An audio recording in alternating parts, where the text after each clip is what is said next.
Bonjour, Shabbat Shalom, Shalom Shalom, dans le nom de notre Seigneur Yeshua Mashiach, Jésus le Christ, notre Seigneur.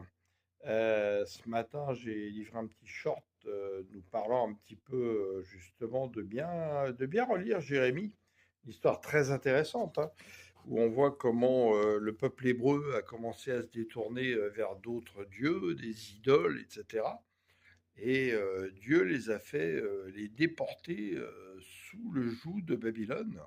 Ceux qui n'ont pas voulu partir, qui sont restés à Jérusalem, ont souffert énormément.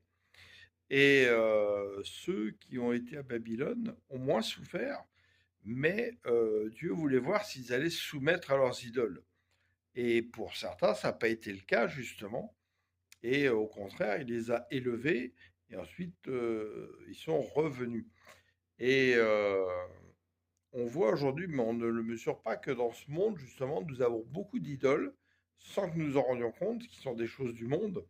Pour certains, ça peut être du sport, pour certains, des objets. Il y a il y a plein de façons d'idolâtrer les choses, les réseaux sociaux. Si on passe 10 heures sur Facebook au lieu d'être dans la prière et étudier la parole de Dieu, par exemple, régulièrement, pour renouveler notre intelligence, la sagesse et la connaissance de Christ. Et donc, faisons attention à ça. Et on voit que malheureusement, beaucoup de pays aujourd'hui souffrent parce que justement leur cœur est partagé et plus tourné vers le monde, vers les idoles, que vers le Seigneur. Et j'ai été surpris parce qu'en 2021, une fois, alors que je voyais ce qui se passait en plein Covid, le Seigneur me répond dans la nuit, euh, fuyez le pays des Chaldéens, et me cite la parole qui sont à Habakkuk.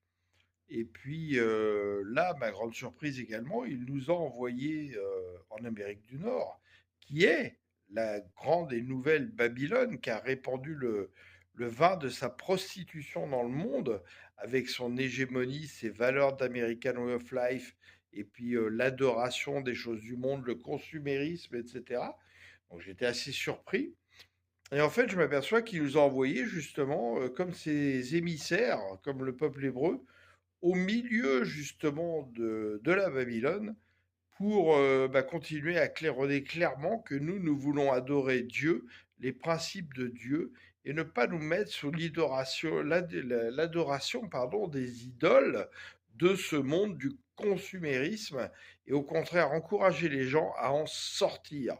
Donc voilà, je vous laisse méditer sur tout ça, en particulier pour ceux qui viennent d'autres pays comme l'Afrique ou l'Europe et qui sont arrivés aux États-Unis ou au Canada. Alléluia.